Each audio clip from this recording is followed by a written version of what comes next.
Okay, if there are any car people, please help. I have an old car, 2002 Toyota Highlander. It's paid off, obviously, and I'm trying to keep it running for as long as I can because, hello, no car payment. But it has started making this noise when you accelerate. I tried to record it, but it's too quiet in the car. You can't hear it very well, but it goes like that when I accelerate. So, like, please, if anybody knows, does that mean my car is dying, or is it okay?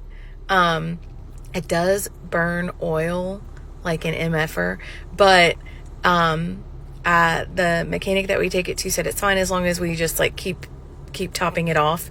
Because again, I don't want to invest like a bunch of money in a super old car that's not gonna probably last too much longer. It has 229,000 miles on it, and it has been a great car.